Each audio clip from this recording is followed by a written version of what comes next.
Toxic masculinity is masculinity. It is masculinity that has been misused, misapplied, and or misguided. Simple, right?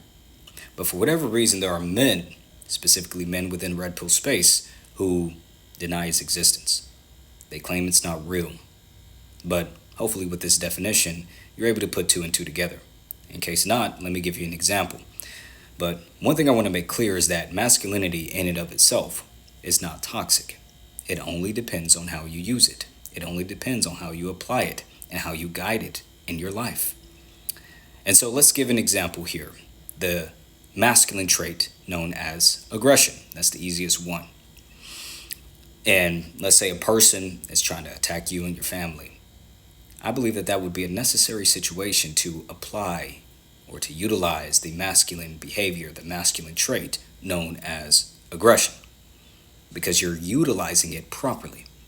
But let's say you decide to go up to a woman, you take the chance, and you decide you want to ask this woman for her number, and she says no.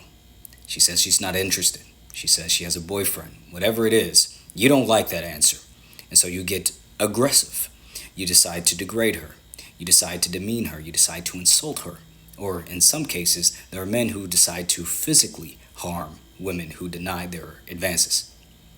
That is a misuse, a misapplication of the masculine trait, aggression. Therefore, you are exhibiting toxic masculinity. It's really that simple.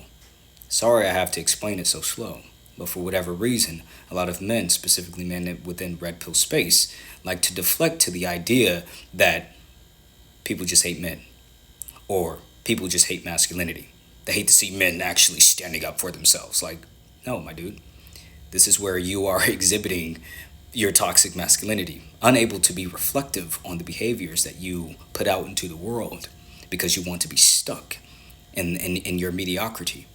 Now, granted, it's not the easiest thing to be reflective and to actually recognize your behaviors for what they are, but that's just the reality, and that's how everyone is seeing you.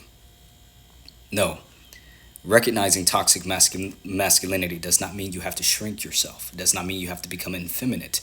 It doesn't mean that you have to start painting your nails and walking around all sassy. It means you have to reflect on your masculinity and sharpen it up and be better. That's what you're called to do. And so you can still have your standards. You can still have your desires. You can still have your way of life, but just recognizing your behaviors for what they truly are. And that's when you begin to actually continue that path to pure masculinity, which I will go over in another video. So let's get into it.